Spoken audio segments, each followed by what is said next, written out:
Hello friends, स्वागत है आपका अपने YouTube channel SMC by Bhupendra में। आज हम आप लोगों को इंटरमीडिएट की फिजिक्स में प्रोजेक्ट फाइल को कैसे लिखते हैं वो बताएंगे और प्रोजेक्ट फाइल आपको दिखाएंगे। अगर आप लोगों ने अब तक नहीं लिखी है तो आप इससे लिख भी सकते हैं। इसमें 2 फाइल बना सकते हैं आप, और चार्ट में भी कोई चित्र बना के ले जा सकते हैं। एक फाइल में आपके जो प्रैक्टिकल होते हैं, जो प्रयोग किए जाते हैं लैब में, वो होते हैं, और एक में आपके कोई इम्पोर्टेंट 2 टॉपिक लिख लेते हैं, जिससे आप उनका चित्र बना लेते हैं और उसके बारे में पूरा पढ़ लेते हैं। तो देखते हैं, ये दूसरी फाइल है जिसमें आपके 2 इम्पोर्टेंट टॉपिक लिखे हुए हैं। तो इस फाइल में आपको कोई भी 2 इम्पोर्टेंट टॉपिक लिख लेने हैं जो आपके लिए बहुत ही इम्पोर्टेंट हों। जैसे इसमें लिखा गया है, फिजिक्स की फाइल है ये, इंटरमीडिएट की 2023 और 24 के लिए। पहला इसमें टॉपिक है हाइड्रोजन स्पेक्ट्रम की विभिन्न श्रेणियों के तरंगदैर्ध्य के सूत्र लिखिए, और दूसरा है पीएन संधि डायोड का परिपथ आरेख। ये आपका इंडेक्स है, इंडेक्स को आप लोग फिल कर लेंगे और उसके बाद इसमें आपके जो टॉपिक हैं वो लिखे हुए हैं। पहला जैसे दिया है, हाइड्रोजन स्पेक्ट्रम की विभिन्न श्रेणियों के लिए तरंगदैर्ध्य के सूत्र। तो ये आपका लिखा हुआ कि हाइड्रोजन स्पेक्ट्रम की विभिन्न श्रेणियों की व्याख्या क्वांटम यांत्रिकी द्वारा व्यक्त की जाती है। पूरा क्वेश्चन जो आपको है वो लिख लेना है और इसके बारे में अच्छे से पढ़ लेना है, क्योंकि अगर एग्जामिनर जो है आपकी फाइल देखता है तो उस ज़्यादा चांसेस ये हैं कि आपका जो टॉपिक है उसी से क्वेश्चन पूछेगा, क्योंकि लैब वाले से उससे आपको लैब में जाना पड़ेगा, वहाँ आपसे पूछने के कम चांसेस हैं। तो इस वाले आपसे ये भी पूछ सकता है कि आपका ऐसा कौन सा टॉपिक है जो तैयार है, तो जो आपके पास लिखा हुआ है उसको आप पढ़ के जाएंगे तो वो बता सकते हैं। तो इस तरीके से आप इसको लिख सकते हैं और इसके बारे में पूरा रीड कर सकते हैं। ये आर रेडबर्ग नियतांक होता है, पूरा आप इसको तैयार कर लेंगे। इस तरीके से पूरा लिखा हुआ है। आगे दिया है,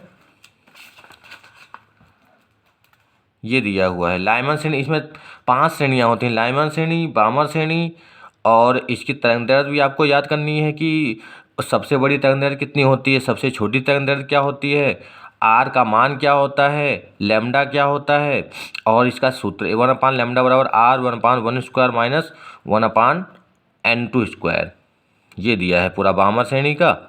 ऐसे आपको लिख लेना है और इसको याद कर लेना है। और इसका चित्र जो दिया होगा, ये चित्र आपका दिया है लाइमन श्रेणी और बामर श्रेणी का, ये चित्र दिया है, आपको चित्र भी पढ़ लेना है। ये पूरा आपको चित्र इस तरीके से तैयार कर लेना है, ये वाला इसको बना लेंगे आप।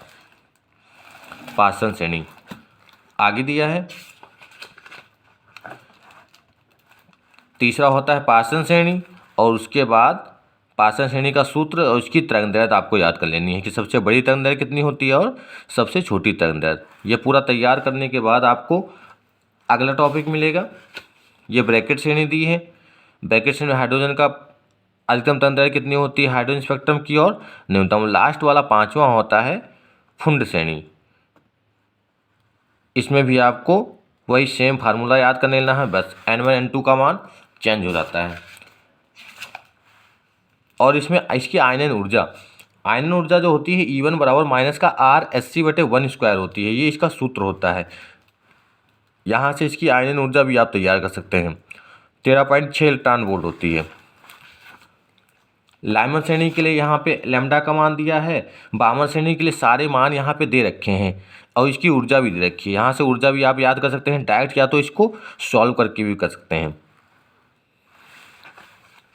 अगला फिर आ जाता है पीएन संधि डायोड। पीएन संधि डायोड के बारे में पूरा आपको तैयार कर लेना है। इसका वैद्युत परिपथ आरेख, दोनों अवस्थाओं पर अभिलक्षणों की व्याख्या भी करनी है और पीएन संधि डायोड भी बताना है।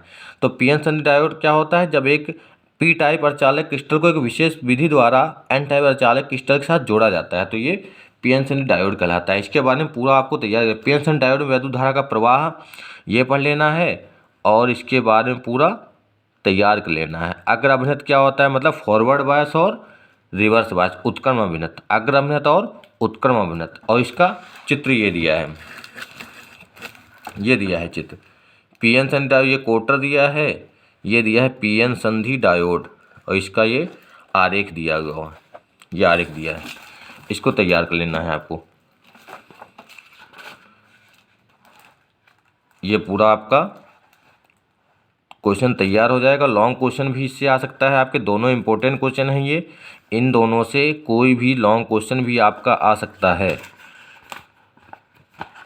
और लास्ट में इसमें विभव प्राचीर किसे कहते हैं, ये इंपॉर्टेंट है, ये पूछ सकता है। जेनर डायोड में उत्क्रमण क्रिया का उपयोग, ये भी आपको तैयार कर लेना है। और इसमें जो विभव प्राचीर वाला है वो बहुत इम्पोर्टेंट है। विभव प्राचीर और जेनर डायोड किसे कहते हैं, ये सब फॉरवर्ड बायस कहलाती है। इसके भी 2 चित्र दे रखे हैं, ये दिया है। तो इस तरीके से आपको ये फाइल लिख लेनी है और इसको तैयार कर लेना है।